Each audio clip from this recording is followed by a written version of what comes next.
आपने मीराबाई का नाम तो सुना ही है। भारतवर्ष में जन्म लेकर मीरा जी का नाम न जाने तो उसे भारतीय कहलाने का अधिकार नहीं। अद्भुत है मीरा की भक्ति। दक्षिण भारत में श्री आंडाल, श्री गोदाम्बा जी, आहा क्या कहना। दक्षिण में श्री विष्णु चित्ती आलवार की बेटी श्री गोदाम्बा जी का जो भाव श्री कृष्ण के प्रति है, वैसा ही भाव भक्तिमती श्री मीरा जी का अपने गिरिधर गोपाल के प्रति है।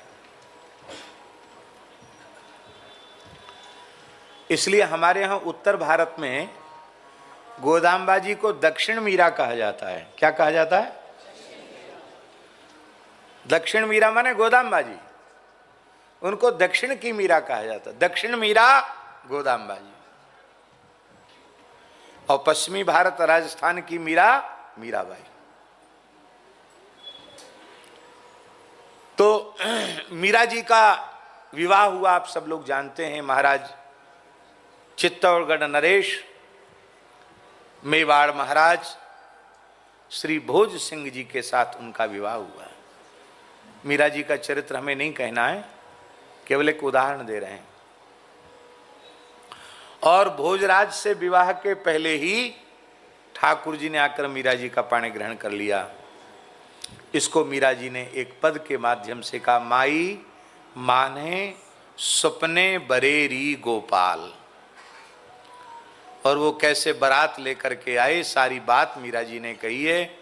और आश्चर्य की बात थी, मीरा जी तो बालिका थी, किंतु जब स्वप्न देखकर वे जगी, अपनी माँ से कहा कि मेरा तो विवाह हो गया। किससे? गिरधर गोपाल के साथ। वो दुल्हा बन के आए थे, हमारा विवाह हुआ। मुझे ललिता, विशाखा, रंग देवी, सुदेवी आदि सखियों ने मेहंदी लगाई, तो मेहंदी मेरे महावर लगाया, सारा श्रृंगार। इतना ही नहीं, जो नंद बाबा ने आकर चढ़ावे में आभूषण दिए थे, उन आभूषणों को जब मीरा जी ने अपनी माँ को दिखाया तो माँ रो पड़ी। अरे ये सपना सपना नहीं है, ये तो सच्ची घटना है। पर बेटी, रजवाड़ों का काम है, ये तेरा भाव है तो अपने हृदय में छिपा के रखो। भगवान ने भी कह दिया था कि तुम मने मत करना, मैंने तो तुमको अंगीकार कर लिया है, पर लौकिक रूप से तुम्हारा विवाह हो तो उसको मना मत करना, क्योंकि तुम्हारे पति भी महान भक्त हैं और उनके जीवन में आने से तुम्हारी भजन में बाधा नहीं पड़ेगी, उनका भजन भी पुष्ट होगा और तुम्हारी भक्ति भी आगे बढ़ेगी। तो ध्यान दें, जिस समय मीरा जी की भांवर पड़ रही थी, भांवर जानते ना, सप्तपदी, उस समय भी मीरा जी की गोद में उनके ठाकुर जी थे। प्रत्यक्ष रूप में मीरा जी के ठाकुर जी मीरा जी की गोद में थे, मानो वो अपने ठाकुर के साथ भांवरी ले रही थी।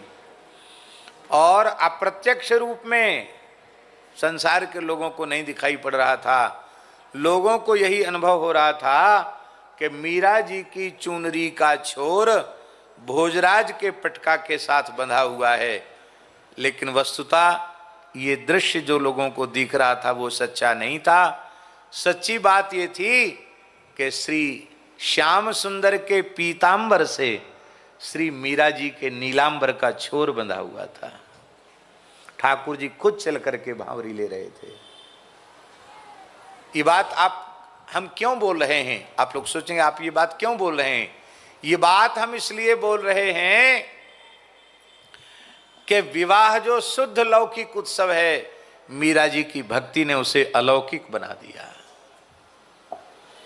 इसलिए हम लोगों को अपने जीवन को सफल बनाने के लिए भगवान के शरणागत हो जाना चाहिए।